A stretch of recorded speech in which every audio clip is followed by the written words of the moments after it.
안녕하세요. 저는 30대 후반의 여성입니다. 여러분들의 삶은 계획한 대로 잘 흘러가고 있나요? 저는 30대 초반까지만 해도 계획한 대로 평탄하게 살아가고 있었습니다. 그러다가 얼마 전 결혼한 뒤 여러 사건을 겪고 나서 이혼을 하게 되었어요. 사실 제 주변에는 이혼한 사람이 없어서 이혼한 사실을 말하기가 부끄럽기도 하고 남들은 잘만 하는 결혼 생활을 저만 못했으니 제가 이상한 사람이 된 것 같은 생각에 자책만 하고 있었습니다. 그러던 중 우연히 이곳을 알게 되었고 여기에 사연을 하나하나 들어보니 저와 비슷한 사연을 겪으신 분들도 많고 저보다 더 심한 일도 겪으신 분들도 계시더라고요. 그런 사연을 들으며 위안도 받고 저도 사연 속의 여러분들처럼 아픈 과거에서 벗어나 열심히 살아봐야겠다는 다짐도 하게 되었습니다. 이렇게 제가 누군가의 사연을 듣고 위로와 힘을 얻은 것처럼 청취자 여러분도 저의 사연을 듣고 용기를 얻었으면 하는 마음이 들어 저의 짧은 결혼 이야기를 한번 적어볼까 해요. 오늘 이 늦은 밤에 꼭 친정을 가야 해? 결혼하면 이제 매년 명절 때마다 갈 텐데. 자기야, 신혼여행 다녀와서 좀 쉬고 싶어. 너무 피곤한데 다음에 가자. 아무리 그래도 결혼식 했으면 친정에도 제대로 인사드려야지. 시댁엔 잘만 갔다 왔잖아. 게다가 자기는 한 번도 우리 집에 인사드리러 온 적 없잖아. 결혼식 후 신혼여행까지 마치고 원래는 바로 친정집에 인사를 드리러 가려고 했으나 거리상의 문제로 시댁에 먼저 인사를 드리게 되었습니다. 시댁에서 1박을 한 뒤 친정으로 가려는데 친정이 수도권에서 조금 먼 지방이라 남편이 너무 피곤하고 힘들다고 투덜대기 시작했어요. 사실 남편은 결혼 전에 부모님과 함께 살고 있었어요. 그래서 저는 결혼 전에도 시부모님을 종종 만났었고 예비 시댁에도 몇 번 놀러 갔었지만 남편은 한 번도 우리 부모님 집에 가본 적이 없었습니다. 왜냐면 처음으로 남편이 부모님께 인사를 드릴 때도 상견례 날에도 모두 부모님이 저희 집으로 오셨거든요. 우리 집에 한 번도 갈 생각이 없는 남편에게 섭섭한 마음이 들기도 했지만 그래도 그 당시에는 제가 남편에게 콩깍지가 제대로 씌워져 있어서 남편의 불편한 마음이 더 크게 느껴졌습니다. 그런 남편을 어르고 달래며 3시간가량을 달려 친정집에 겨우 도착했어요. 이야, 이게 집이야 궁궐이야? 너네 이렇게 잘 살았었어? 부모님이 브런치 카페 운영하신다더니 꽤 잘 되나 보다. 처음 남편이 저희 집을 보고 내뱉은 말은 감탄사였습니다. 사실 그렇게 잘 산다고 자부는 못하지만 아빠가 대기업을 다니고 있었고 몇 년 전 퇴직을 하셨어요. 그래서 친정 부모님은 노후를 시골에서 보내고 싶어 하셔서 그동안 모아둔 돈으로 시골에 헌집을 구매해 공들여 고쳤답니다. 겉으로 보면 꽤 멋진 새집 같아 보였을 거예요. 그리고 아빠 퇴직금 남은 돈으로 브런치 카페를 크게 차리셨거든요. 다행히 인테리어가 이뻐서 그런지 카페도 지역 맛집으로 소문이 나기 시작했어요. 꽤 수익이 쏠쏠하게 나면서 부모님 노후 자금만큼은 걱정하지 않을 정도였답니다. 이렇게 젊으실 때는 회사 생활을 안정적으로 하시고 퇴직 후에도 카페를 운영하시는 부모님 덕에 저는 부족함 없이 하고 싶은 것은 다 할 수 있었어요. 이소방, 오느라 고생했네. 신혼여행은 잘 다녀왔고? 네, 아버님, 잘 다녀왔습니다. 결혼 전에 한번 연락드리고 찾아뵀어야 했는데 그러지 못해서 너무 죄송해요. 이렇게 반갑게 와줘서 너무 고마워. 어서 들어와요. 출출하지? 내가 음식을 차린다고 차렸는데 맛이 있으려나 모르겠네. 엄마는 사위가 온다고 삼계탕에 전복에 장어구이 등 잔치상을 차려놓으셨더라고요. 음식이 너무 많아 식탁이 꽉 차서 더는 놓을 자리도 없는데 엄마는 자꾸 뭐가 없다면서 냉장고에서 뭘 더 꺼내놓으셨습니다. 세상에 장모님, 음식이 너무 맛있어요. 앞으로 장모님 밥 먹으러 자주 와야겠어요. 집이 가까우면 이것저것 내가 해줄 텐데 그러지 못하니 너무 아쉽네. 그래도 뭐 생각나는 거 있으면 언제든지 말해. 사위가 먹고 싶은 건 내가 뭐든지 다 만들어줄 테니까. 잘 먹으니 참 보기 좋네. 남편은 올 때는 그렇게 투덜대더니 엄마의 음식을 보더니 언제 그랬냐는 듯이 부모님과 신나게 대화를 나눴습니다. 얼마나 사근사근하게 말을 잘하던지 남들이 보면 남편이 이 집 아들 같아 보일 정도였어요. 장모님, 이 식탁 너무 좋아요. 우리 엄마가 얼마 전에 이런 식탁 보고 눈을 못 떼시더라고요. 너무 좋다면서요. 어머, 안사돈이랑 나랑 보는 눈이 비슷하네. 그런데 사돈댁에 식탁이 없어?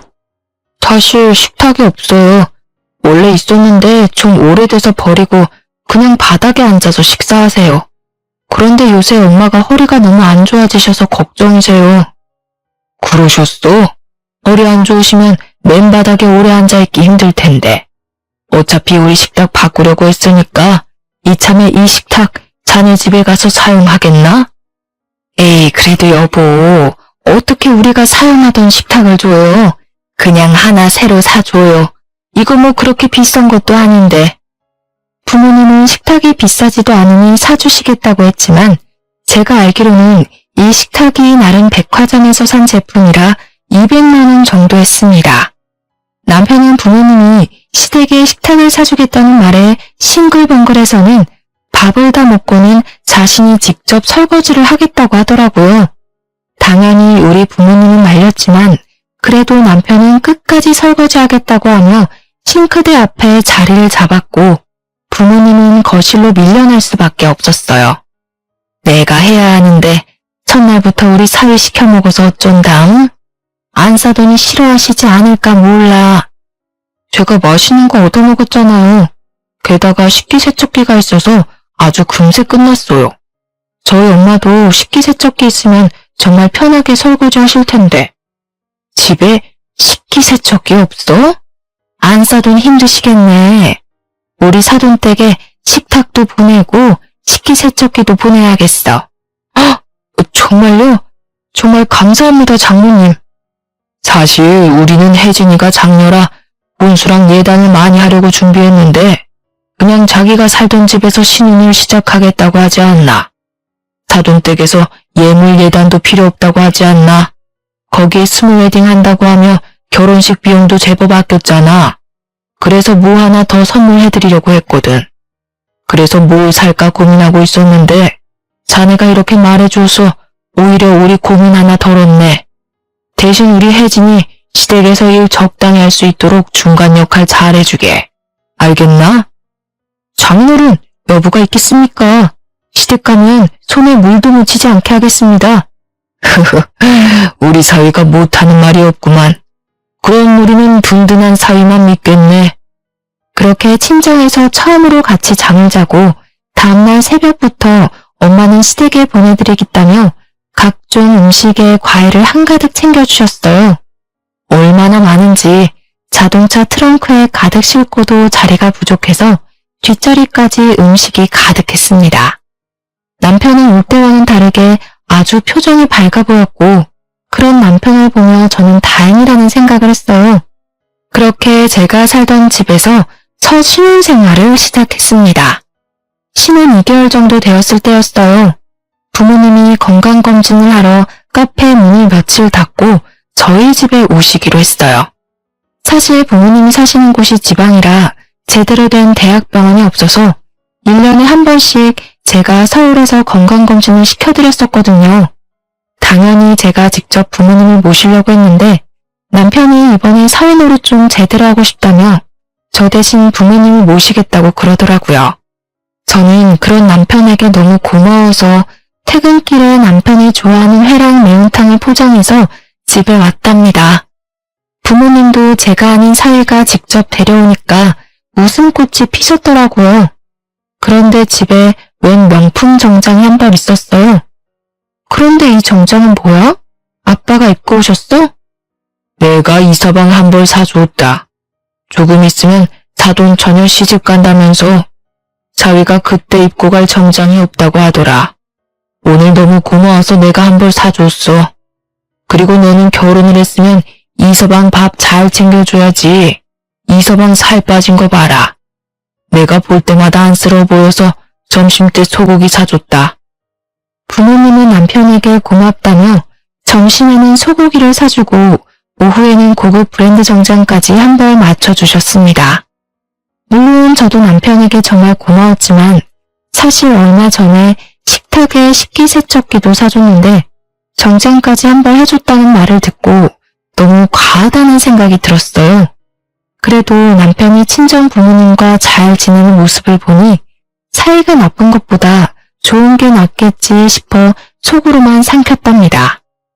그렇게 3개월 후 아가씨의 결혼식이 코앞으로 다가왔어요. 사실 남편의 집은 그다지 넉넉한 형편이 아니라서 아가씨의 혼수와 예단을 준비하는 것이 많이 부담되는 것 같았습니다. 그래서인지 남편은 자신이 결혼 전부터 모아왔던 적금을 깨려고 하더라고요. 저 역시 모른 척할 수 없어서 결혼식 날 축의금 200만 원을 했어요.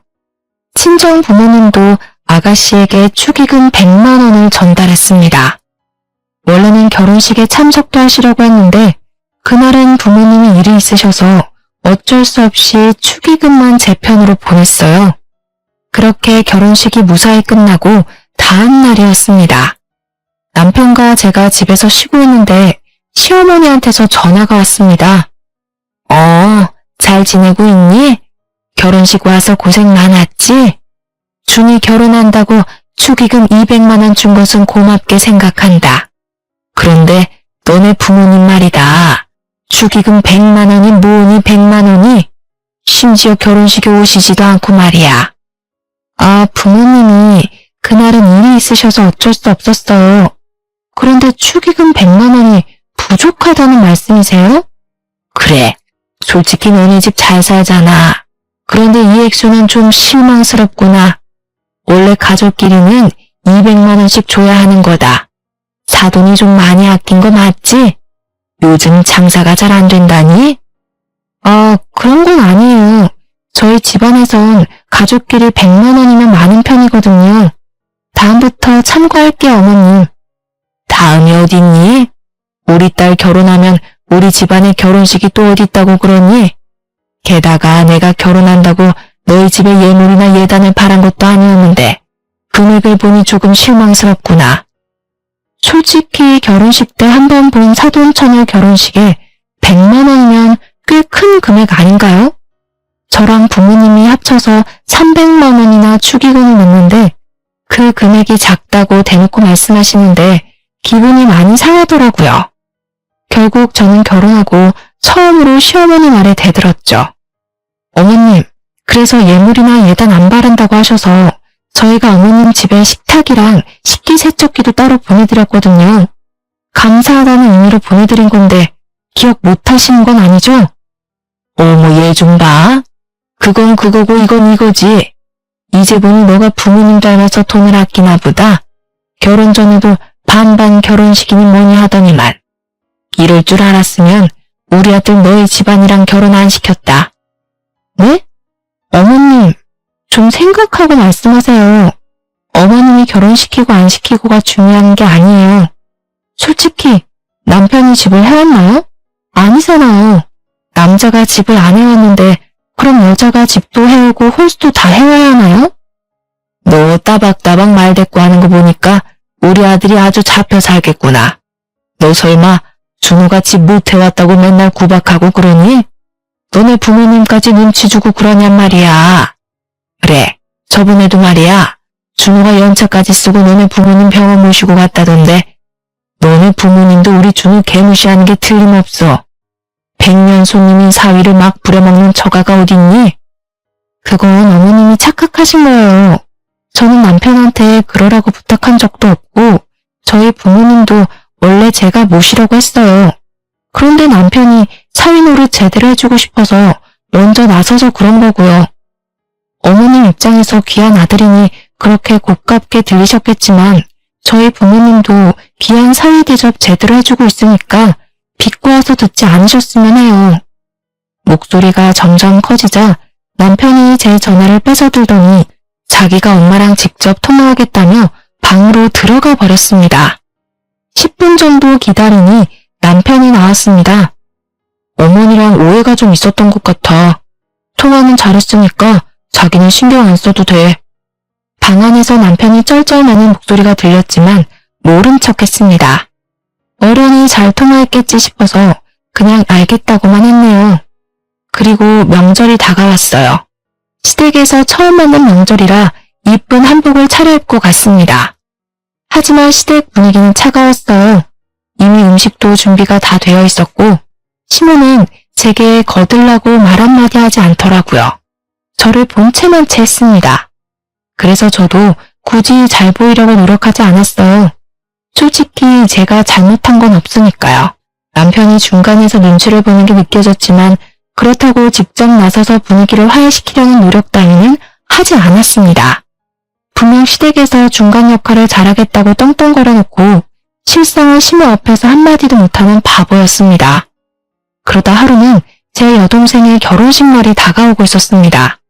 솔직히 축의금으로 치사하게 굴기 싫어서 남편에게도 시부모에게도 얼마 넣냐는 말을 일절하지 않았습니다. 그냥 눈치껏 제대로 넣었겠거니 싶었죠. 저희 부모님한테 100만 원이 작다고 난리치던 시모였는데 그들이 어른이 알아서 넣었을까 싶어 신경 쓰지 않았습니다. 그런데 제가 너무 얕잡아 본 거죠. 신혼여행을 갔다 온 여동생이 면세점에서 산 선물을 가져다 줄 겸 인사하러 왔었어요. 남편은 그날 야근이 있는 바람에 여동생을 만나지 못했어요. 이런저런 얘기를 하다가 축의금 얘기가 나왔어요. 여동생이 쭈뼛쭈뼛대더니 저희 남편에겐 절대 비밀로 하라며 말해주더군요. 언니, 형부한테 절대 말하지 말고 언니만 알아둬? 사실 형부가 축의금으로 5만 원을 넣었더라고. 알고 있었어? 뭐? 5만 원? 다른 사람이랑 헷갈린 거 아니야? 나도 그런 줄 알았는데 언니 시댁도 전부 인당 5만 원씩 넣었더라고. 요즘 식대비가 5만 원이 넘어가서 조금 실망하긴 했는데 뭐 돈 바라고 결혼한 건 아니니까 남편이랑 나랑 신경 안 쓰기로 했어. 아, 내가 괜히 말했나 봐. 언니 신경 쓰지 마. 솔직히 요새 친구 결혼식에도 축의금 10만 원은 내지 않나요? 요즘 식대비가 5만 원이 넘어가잖아요.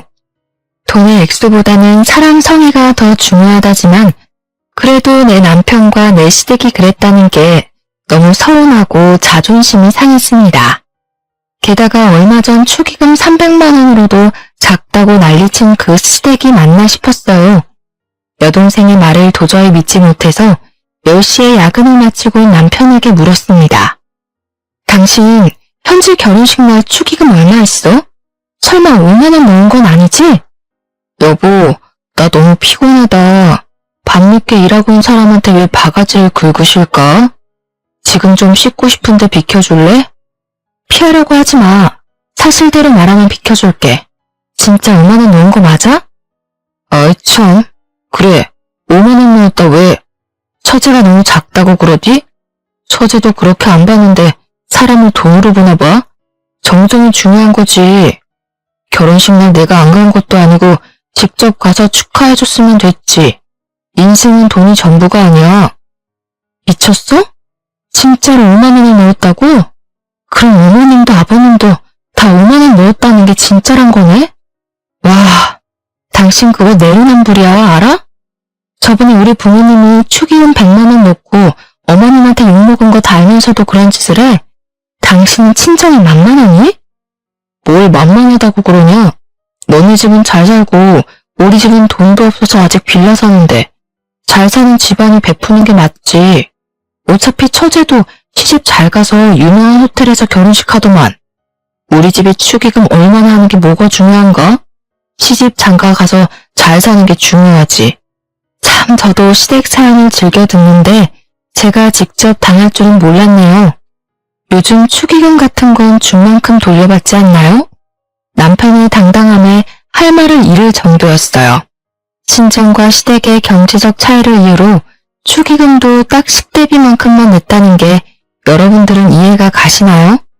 친정 부모님 앞에선 뭐 없다, 뭐 필요하다 잘만 이야기하던 남편이 제게 돈이 중요한 게 아니라고 마음이 중요한 거라면서 가르치듯 이야기하는데 코를 한 대 쥐어받고 싶더라니까요. 결혼한 지 이제 1년이 넘어가는데 벌써부터 결혼에 대해 회의감이 들기 시작했습니다. 어쨌든 남편이 5만 원 낸 게 맞다고 인정했으니 시부모님도 그 정도 냈을 것 같아서 시댁에 전화해서 따지지는 않았어요. 남편보다 더하면 더했지 덜 하진 않을 거라 생각했거든요. 그렇게 시어머니 생신이 다가왔습니다. 며느리가 되면 시어머니 생신이 부담스러운 건 사실이잖아요. 왠지 제대로 대접해드려야 될 것 같고 대충 하면 욕먹을 것 같아서 긴장을 많이 했답니다. 그런데 남편이 이런 말을 꺼내더라고요. 우리 엄마는 미역국 별로 안 좋아해. 여보가 그렇게 긴장할 필요 없어. 집에서 요리하고 치우면 그게 더 일이잖아. 엄마도 집에서 먹는 것보다 외식하는 걸 더 좋아하실걸?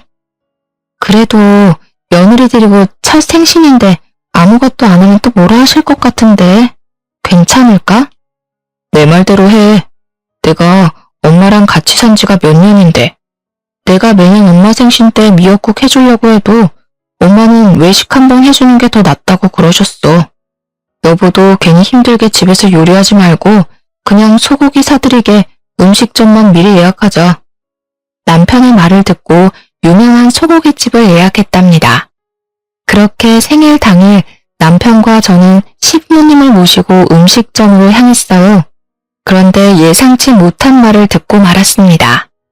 원래 생일날에는 며느리가 만든 미역국 한번 맛봐야 하는데 바쁜 며느님 덕에 나는 미역국도 못 얻어먹는구나. 아, 어머님, 준호 씨가 분명 어머님 미역국 좋아하시지 않는다고 하고 차라리 외식하는 게 낫다고 해서 음식점으로 예약했는데 소고기는 마음에 안 드세요? 넌 왜 이렇게 눈치가 없니? 며느리가 만들어준 요리를 싫어하는 시어미가 어딨다고. 아들이 그렇게 말해도 시어미 생일에 며느리는 요리로 거하게 대접해야지. 아유, 내가 말을 말아야지. 그렇게 식사를 마치고 후식을 먹고 있었는데요. 시모의 말 한마디에 뜻밖의 사실을 알게 되었습니다. 참, 그리고 저번에 너네 여동생 결혼식 말이다. 내가 중유통에서 축의금 100만 원만 했는데 어쩜 감사 전화 한 통이 없니? 네? 그게 무슨... 설마 저번에 내가 너네 부모님이 100만 원 축의금 준 것이 작다고 해서 지금 삐져서 그러는 거야? 솔직히 너네 집은 100만 원이 쉬운 돈이겠지만 우리 집에서 100만 원이면 정말 큰 돈이다. 그리고 액수를 떠나서 어른이 이렇게 생각해서 축의금 내고 했으면 당연히 감사 인사 정도는 해야 기본 예의 아니니. 저는 시어머니의 말을 듣고 혼란에 빠져 있었습니다. 그 순간 시모 입을 막으려는 남편이 보이더군요. 여동생이 저한테 거짓말을 했을 리는 없고 중간에 남편이 돈을 가로챈 게 분명히 보였어요. 어머님, 뭔가 오해가 있는 것 같아요. 여동생이 축의금 받은 거 정산해봤는데 저희 시댁에선 인당 5만 원씩 냈다고 하더라고요. 그런데 100만 원을 보내셨다고요? 어머, 얘 좀 봐. 우리 집을 거지로 하니? 사돈 처녀 축의금을 5만 원 주는 사람이 어디 있어? 요새 축의금 최소가 10만 원인데 얘가 날 뭐로 보고? 그게 엄마, 내 말 좀 들어봐.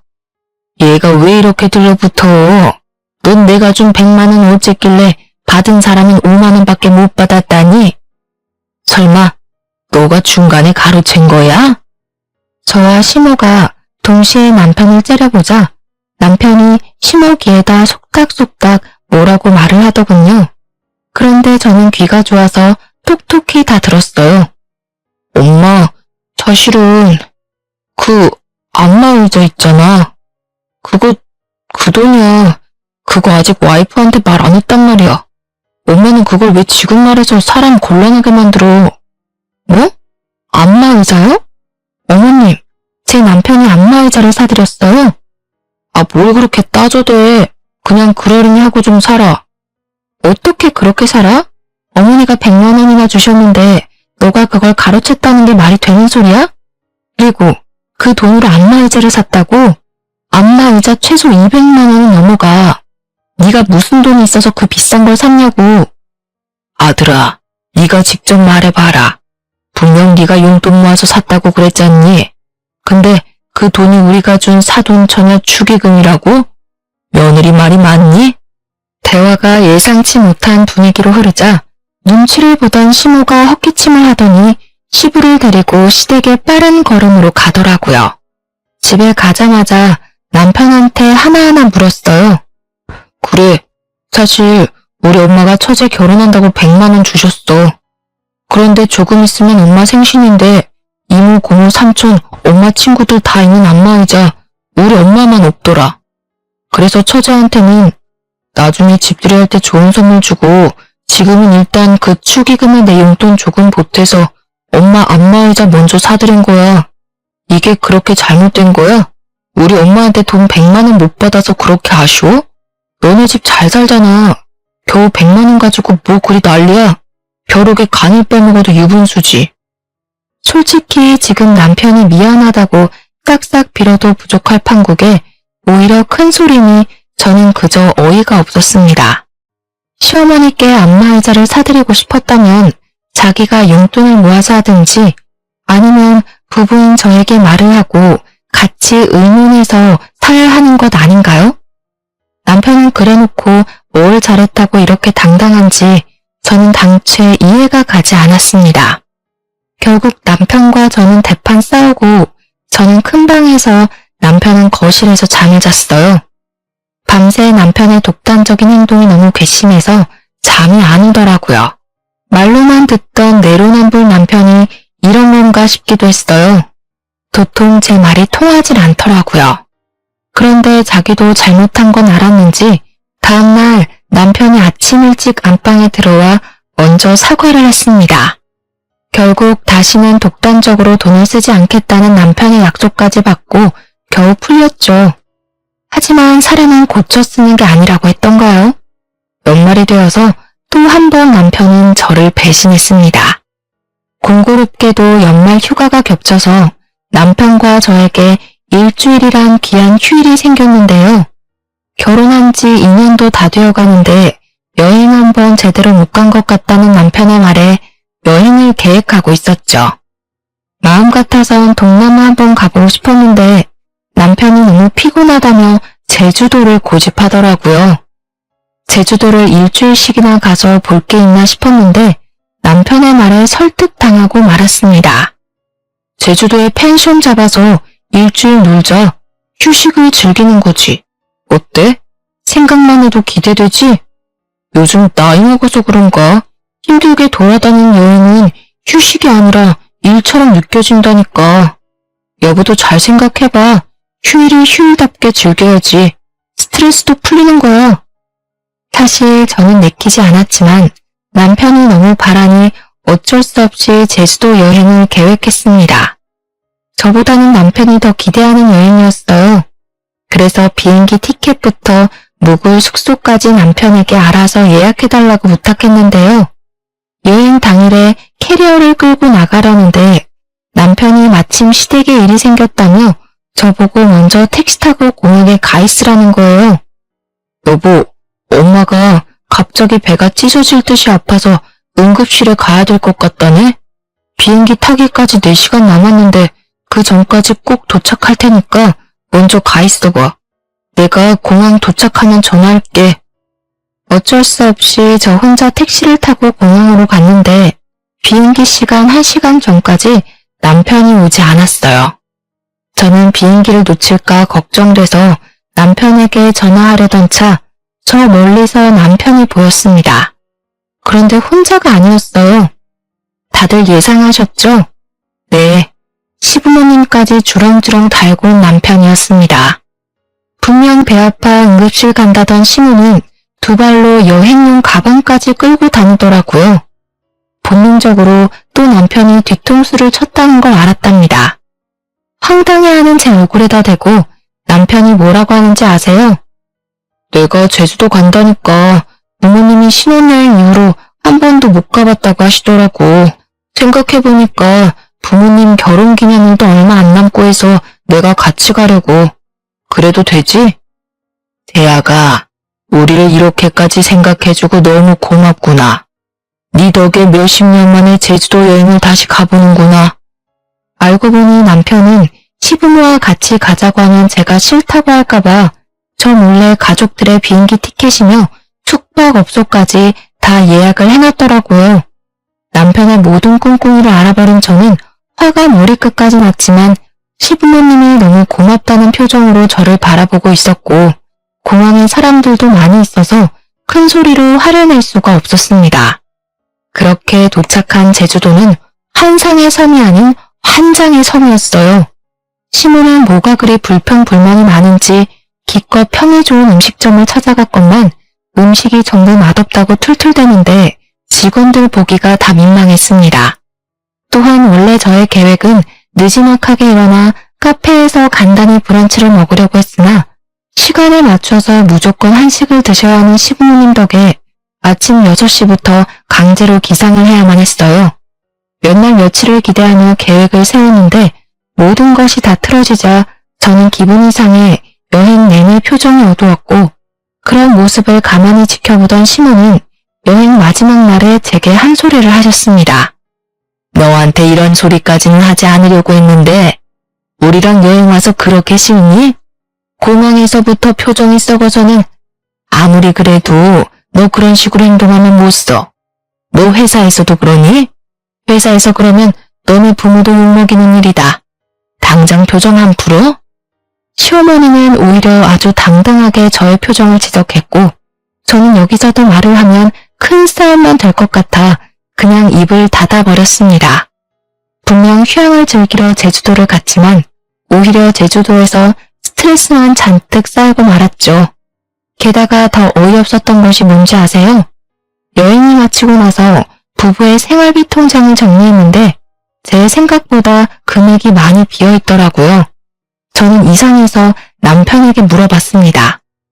우리 제주도 갔잖아. 비행기 티켓, 숙소 추가로 더 예약한 거 우리 통장에서 빼서 썼지. 당연히 같이 가는데 우리 통장에서 써야 하는 것 아니야? 어? 야, 보자 하니까 당신 진짜 미친 거야? 내가 언제 시부모님이랑 같이 가고 싶다고 했어. 네가 거짓말 친 거잖아. 너가 제주도 가고 싶다고 고집 피운 것도 다 너네 부모님 데려가려고 그런 거지 미친놈아. 뭐? 그래도 좋은 게 좋은 거지. 너도 우리 엄마 아빠랑 추억 하나 쌓이고 좋은 거지. 죽으면 다 소용없어. 살아계실 때 잘해야지. 효도를 할 거면 네 돈으로 해. 왜 나를 끌어들여? 넌 친정에선 받아먹기만 하고 시부모한테는 쓰기만 하냐? 그럼 나도 친정에 효도해야 돼, 알아? 그리고 네가 맘대로 데리고 온 여행인데 네 개인 용돈에서 해결해야지. 그걸 왜 함께 쓰는 생활비 통장에서 끌어다 썼냐고. 너 진짜 양심이 없니? 저번에 분명 독단적으로 행동 안 하기로 했잖아. 약속한 지 1년이 지났니 2년이 지났니? 고작 4개월 만에 이런 짓을 또 벌인다고? 입이 있으면 말을 해봐. 뭘 또 그렇게 예민하게 받아들이냐. 결론적으로 효도하고 그러면 너한테도 좋은 거야. 생각해봐. 네가 시댁에 잘해야 이쁨 받고 고부 갈등 이런 것도 다 없어지는 거야. 내가 알아서 판을 짜주면 너도 눈치껏 행동하면 될 것이지. 고작 생활비 통장 썼다고 이렇게 욕먹을 일이야? 치사해서 이제 안 쓴다. 당신 아직도 당신이 장가 안 간 철없는 아들 같아. 효도를 할 거면 결혼 전에 했어야지. 결혼했으면 우리 가정을 위해 돈을 써야 되는 거야. 내 말 알아들어? 결혼 전엔 하지도 않을 효도를 왜 장가 가서 뒤늦게 하려고 하냔 말이야. 내 말은. 도무지 너랑은 못 살겠다. 난 분명히 너한테 경고했어. 이렇게 네 맘대로 할 거면 그냥 너 다시 너네 부모님 모시고 살아. 나도 우리 부모님 모시고 효도하고 살 거니까. 뭐? 지금 이깟 일로 이혼하자는 거야? 말을 왜 이렇게 함부로 해? 여행 재밌게 잘 갔다 와서 왜 그래? 이건 싸울 일이 아니라고. 그래, 내가 너한테 말 안 하고 거짓말 친 건 미안해. 그래도 좋게 생각하면 너한테도 분명 좋은 거라니까. 시댁에 점수 따는 게 그렇게 쉬운 일인 줄 아냐? 뭐? 점수를 따라고? 아, 이제야 알겠다. 왜 말이 안 통했는지. 넌 부모님한테 효도하고 싶어서 나랑 결혼한 거구나. 왜? 점수 따면 그 다음에는 어쩔 건데? 그냥 나랑 이혼하고 너 혼자 효도하면 되겠네. 그 잘난 시부모님 비 맞춰주면서 혼자 효도하라고. 자기 가족만 생각하는 모습에 질려버린 저는 결국 남편에게 이혼하자고 말하고 방으로 들어왔습니다. 그 뒤로 저와 남편은 계속 각방 생활을 했어요. 그렇게 한 달 정도 지났으려나요? 새벽 1시가 넘어가도록 남편이 오지 않았습니다. 마음속에 이혼을 품고 있어서 그런가 전혀 걱정 따윈 되지 않았습니다. 다음 날이 되어도 오지 않길래 그냥 무시하고 출근을 했죠. 점심시간쯤 시모에게서 연락이 왔는데요. 글쎄 남편이 술에 잔뜩 취해서 시댁 앞에서 자고 있는 걸 집 안으로 들여서 재웠으니 걱정 말라는 거 아닙니까? 그냥 알겠다고 대충 대꾸하고 끊으려고 했는데 시모가 뜻밖의 말을 꺼냈습니다.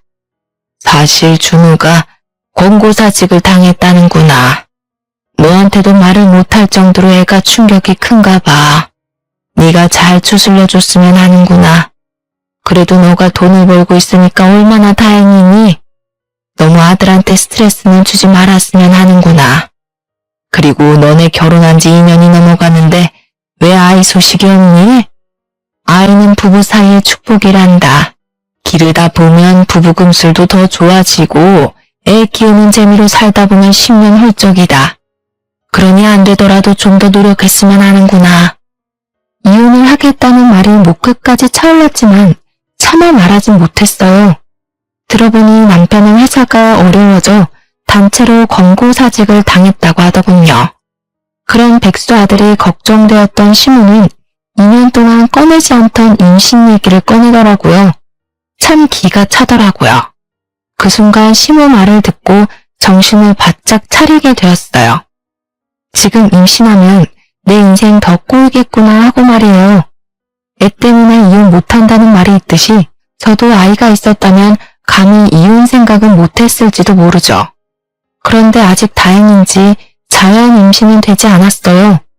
오히려 이혼할 수 있는 마지막 기회라고 여겨지더라고요. 그래서 생각만 하고 있던 이혼을 실행하기 위해 합의 이혼서를 출력해 화장대에 숨겨놓았습니다. 어려울 때 사람 버리는 거 아니라는 말이 있어서 양심에는 좀 찔렸지만 그래도 어쩌겠습니까? 시작부터 글러먹은 인간이었는걸요. 오히려 제가 너무 늦게 깨달아서 지나간 시간들이 너무 아까웠답니다. 마음속에 정말로 이혼수를 품고서 남편을 대하기 시작했어요. 집에 들어온 남편이 평소보다 더 눈치를 보며 잘하려고 노력하더라고요. 아침마다 아침밥을 차려주고 집안 청소도 완벽하게 해놓고요. 제가 퇴근할 때마다 주인 기다리는 강아지 마냥 저를 기다리고 있었습니다. 그러니 얼었던 마음이 살짝 녹기 시작하더라고요. 막상 심하게 시집살이를 당하고 산 것도 아니고 남편이 바람을 핀 것도 아닌데 이런 걸로 이혼이 될까 싶은 생각이 들었습니다. 참 어리석게도 합리화를 하기 시작했어요. 그때부턴 하루아침에 일자리를 잃은 남편이 불쌍해 보이더군요. 그러던 찰나 친정에서도 큰일이 생기고 말았는데요. 부모님이 운영하시던 브런치 카페 매출이 뚝 떨어져서 망해버린 거였죠. 부모님 말로는 주변에 대형 카페들이 연이어 생기면서 매출이 낮아지더니 최근에 온라인 리뷰가 좋지 않게 달리는 바람에 더 이상 운영이 힘들다고 하더라고요. 결국 부모님은 카페를 싼값에 이전해버렸고 시골에 공들여 지으셨던 집도 팔아버렸습니다. 집까지 팔았다는 말에 제가 깜짝 놀라 이유를 물었어요. 우리 딸 놀라지 말고 들어. 사실 엄마가 서울에 좀 살아야 될 것 같아서 그래. 응? 갑자기 서울에 왜? 혹시 건강에 문제 생긴 거예요? 저번에 대학병원에서 검진받은 거 있지? 그런데 거기서 자궁암이 의심된다고 그래서 추가 검사를 더 받아보라고 그러길래 검사를 좀 했더니 치료가 필요한 단계라고 그러네. 매번 시골에서 왔다 갔다 하기 힘들 것 같아서 서울에 집을 따로 구하기로 너네 아빠랑 결정했단다. 엄마는 우리 현아랑도 더 많은 시간 함께 보낼 수 있어서 좋다고 그랬어. 자궁암? 엄마 많이 심각해요? 설마 뒤늦게 발견해서 치료가 급한 거래? 딸, 걱정하지 마. 그 정도로 심각한 건 아니야. 사실 치료만 받으면 충분히 완치될 수 있다고 의사쌤이 그러셨어. 요즘 의료기술이 뛰어나서 약만 잘 먹고 경과보면 될 것 같다고 그러셨어. 안 되면 제거 수술하면 되니까 너무 걱정하지 말고. 저는 덤덤하게 말씀하시는 엄마의 모습을 보니 마음이 너무 아팠습니다. 눈물이 차올랐지만 엄마가 속상해하실까봐 울지도 못하겠더라고요. 그렇게 눈물을 힘겹게 참으며 부모님의 이사를 도와드리고 밤이 늦어서야 집에 왔습니다. 사실 부모님 이사를 도와드리러 가면서 남편에게 같이 가자고 말을 했었거든요. 어차피 남편이 지금 회사에 다니는 것도 아니고 집에서 노는데 충분히 갈 수도 있잖아요. 그런데 남편은 당당하게 싫다고 하더라고요. 뭐? 이사 가는데 도와달라고? 내가 무슨 이삿짐 센터냐? 또 남자라고 험한 일 시키려고 그러는 거지? 여보, 지금 말 다 했어? 부모님 아파서 이사 오시는데 그것도 못 해줘? 이삿짐 불러서 오는 거고 당신은 딱히 할 일도 없을 거야. 그냥 얼굴만 비추는 건데 그것도 못 해줘? 에이, 장인어른도 사이 불편해서 없는 게 나을 거야. 어차피 서울로 오면 자주 볼 텐데 뭘 이삿날까지 얼굴을 비춰야 되냐? 그냥 적당히 도와주고 와. 결국 남편 없이 짐을 전부 옮기고 부모님은 제가 살고 있는 집에서 30분 거리의 아파트로 이사 오셨어요. 밤늦게 집에 도착하니 남편이 혼자 TV를 보며 맥주를 마시고 있었어요. 어디로 이사하셨어? 설마 우리 집 근처야? 그럼 매일 너 친정 가겠다고 난리치는 거 아닌가 몰라. 나는 사위라서 친정이 불편해. 너가 중간 역할 잘해줬으면 좋겠다.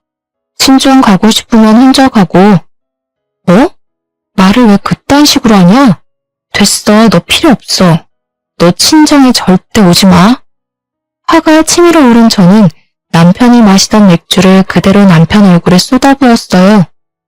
네가 진작에 개차반인 줄은 알았지만 이 정도일 줄은 꿈에도 몰랐다. 우리 진짜 갈라서자. 내일 술 깨고 손이 발이 되도록 빌어도 나는 기필코 니놈이랑 이혼할 테니까 그런 줄 알아. 남편은 마시던 맥주를 얼굴에 맞고 화가 나 어쩔 줄을 몰라 했고 저는 그런 남편이 너무 꼴보기가 싫어 발 닦던 걸레로 얼굴을 덮어버렸어요. 그리고는 간단한 짐을 챙겨 친정 부모님 집으로 가버렸답니다. 처음으로 부모님께 이혼에 대해 말씀드렸어요. 새벽까지 제가 당한 남편의 내로남불 사건들에 대해 낱낱이 말했네요. 그런데 아빠의 표정이 심상치 않았습니다. 아빠가 화를 잘 내지 않는 성격인데 남편 얘기를 할 때면 주먹을 꽉 쥐시더라고요. 그놈이 중간 역할을 제대로 하지도 못하고 심지어 회사에서 잘렸는데도 저가의 얼굴 한번 빛으로 오지 않는다 이 말이구나. 내일 당장 그놈 오라고 연락해라. 아빠, 걔는 친정 불편하다고 2, 3날에도 안 왔다니까? 근데 내 연락받고 오겠어? 안 오면 고소한다고 연락해라. 그럼 오겠지. 그리고 너 합의 이혼 따위는 생각도 하지 말고 무조건 소송할 테니까 그렇게 하라. 아빠 친구 변호사한테 다 연락해놨다. 넌 아빠 말대로만 하면 돼. 저는 아빠의 말에 의문이 들었습니다. 사실 저는 남편이 시댁에만 효도한다는 걸로 이혼 소송까지 가능할까 싶었거든요. 그런데 확신에 찬 아빠의 표정을 보고 뭔가 큰일이 생기겠다 싶었네요. 아빠가 한 번 화나면 정말 무섭거든요. 그래서 남편에게 꼭 친정에 오라고 안 오면 이혼은 물론이고 고소당할 줄 알라고 문자 보내놓으니까 다음날 아침 대바람부터 친정에 와 있더라고요. 아버님, 저 현아랑 이혼하기 싫습니다. 저 백수 됐다고 버리시는 겁니까? 장인어른 어떻게 그러실 수 있어요. 저 현아한테 부족함 없이 다 했다고 생각했는데 갑자기 이혼이라니. 아빠는 무릎 꿇고 있는 남편의 얼굴에다 여러 장의 종이를 던지곤 충격적인 말을 꺼내셨는데요. 뭐? 백수 됐다고 버려? 이 머저리 같은 놈아. 너네 집이 가진 것 없어도 난 사람 하나 보고 결혼 허락한 걸세. 근데 이제 허다하다 저가 뒤통수를 쳐? 이놈은 인간 되긴 글렀어. 아주 콩밥 먹고 정신 차려야지. 그 말에 저도 놀라서 아빠가 뿌린 종이를 한 장 주워서 읽었는데요. 종이엔 블로그 게시글이 빼곡히 써져 있었어요. 음식이 전부 맛이 없고 카페가 청결하지 못하다는 내용이었죠. 심지어는 커피에 벌레가 나왔다, 머리카락이 나왔다 이런 내용까지 있더라고요. 설마 해서 아이디를 봤는데 남편이 자주 쓰던 메일 주소였어요. 그리고 블로그에서 험담하던 그 카페는 저희 부모님이 운영하시던 브런치 카페였고요. 쪽팔린 건 아닌지 남편은 그 종이를 막 주워 담으려고 바닥을 기었습니다. 그리고 연이은 아빠의 말에 남편은 두 손을 싹싹 빌기 시작했는데요. 넌 처가가 운영하는 카페가 잘 되는 게 그렇게 배가 아팠냐? 뚫린 입으로 한번 말해봐라. 네가 인간의 몸으로 이딴 짓을 해? 장인어른, 오해가... 너가 우리 카페에 와서 빵을 사 먹기랬어, 커피를 마시기랬어. 사진 도용까지 해가면서 카페 망하게 만들고 싶었냐? 뭐 위생이 엉망이고 직원들이 불친절해? 이놈은 정신교육이 필요해. 이런 쓰레기는 평생 고쳐 쓰질 못해. 알겠어? 넌 네가 저지른 모든 죄에 대해 낱낱이 고소당할 거니까 위자료 준비해놔라. 아버님, 제발 제 말 좀 들어보시고, 그러니까 제가 그렇게 한 건 정말 잘못한 게 맞는데요. 효나가 또 친정이 잘 살아서 기세 등등한 게 좀 보기 그래서요. 또 망할 줄은 저도 몰랐거든요. 그 순간 아빠는 남편의 싸대기를 날려버렸습니다. 아빠의 두툼한 손이 연약한 뺨에 닿으니 아주 찰싹하는 소리가 귓가에 울리더라고요. 동시에 속에 묻은 답답함이 씻겨져 내려가기도 했네요. 넌 니네 부모님만 가족이라고 생각하지? 저가는 돈줄 그 이상 이하도 아니고 말이야. 네가 이때까지 어떻게 현아 힘들게 했는지 눈에 뻔하다. 너 때문에 우리 가게가 당한 피해 금액 전부 계산해서 고소할 거야. 6개월간 매출 감소액, 직원 인건비, 가게 자리세까지 전부 다 포함시킬 거니까 네 그 잘난 부모님 집을 팔아서라도 못 내는 금액으로 청구할 거다. 알겠냐? 순간 남편 얼굴에 핏기가 사라지고 새하얗게 지는 얼굴이 되더라고요. 사내 자식이 눈물까지 펑펑 흘리면서 아빠 다리를 잡고 늘어지는 꼴이 참 우습더군요. 어떻게 또 뒤통수를 칠 수 있는지 남편과 결혼한 제 자신이 너무 부끄럽기만 했습니다. 알고 보니 아빠는 가게 매출이 떨어질 때부터 이 사실을 알고 있었더라고요. 차곡차곡 증거를 수집했고 그 블로그의 주인이 제 남편이란 걸 알게 되었을 때 하필 엄마가 자궁암 소견 때문에 대학병원 치료를 받아야 해서 가게를 접기로 결정한 거였습니다. 아빠는 당연 사위에게 실망이 가득했고 차마 저한테 묻지도 못하시고 혼자서 증거를 모아서 변호사와 고소를 준비하고 있었던 거였죠. 명예훼손죄와 영업방해죄, 모욕죄로 법적 대응을 시작하기로 결정하셨고 저 또한 이혼소송을 시작하면서 남편은 끈떨어진 연신세가 되고 말았습니다. 이혼소송으로 남편에게 받을 수 있는 위자료는 몇 푼 되지 않더라고요. 대신 돈이 전부 떨어진 남편은 맞고소는 물론이고 변호사 선임 비용조차 없었기 때문에 시댁에서 진짜 집을 팔아서 손해배상을 해야 될 처지에 놓였죠. 그런데 갑자기 시댁에 사준 식탁과 식기세척기가 생각이 나더라고요. 그것도 핸드폰이 아닌데 그걸 그대로 둘 순 없잖아요? 그래서 주말에 용달차를 불러 시댁에 무작정 들어가서 식기세척기와 식탁을 다시 가져왔습니다. 야, 사람이 줬다 뺏는 게 어딨어? 지금 시어미한테 뭐 하는 짓이야? 아줌마가 내 시모야? 나 당신 아들이랑 이혼했어. 이혼했으니 우리 집 물건은 다시 내가 가져가야지, 안 그래? 이년이 진짜 오늘 너 죽고 나 죽어보자. 전 시모는 제 머리채를 잡으려고 난리를 쳤습니다. 그 순간 뒤에 숨어있던 여동생이 나타나 핸드폰으로 그 장면을 전부 찍어버렸죠. 나 때리기만 해. 이거 다 녹화해서 당신 폭행죄로 고소해버릴 거야. 아들은 허위사실 유포에 영업방해죄, 그 엄마는 폭행죄로 고소 걸리면 아주 볼만하겠네. 그치? 제 말에 전 시모는 헛기침을 하며 방으로 들어가 버렸고 그 사이 저희 부모님이 사준 모든 물건을 다 빼내왔습니다. 그게 시댁과 전 남편과의 마지막이 되었네요. 나머지는 아빠 친구 변호사님이 알아서 처리해 주시기로 해서 마음 편히 기다렸네요. 저희 엄마는 다행히도 진행 상태가 심각하지 않았던 터라 제거 수술을 받고 회복 중에 계십니다. 저희 가족끼리 전 남편에 대한 말은 입 밖에도 꺼내지 않게 되었네요. 저희는 원래 살던 집을 팔고 친정 부모님이 사시는 서울집에 함께 살고 있어요.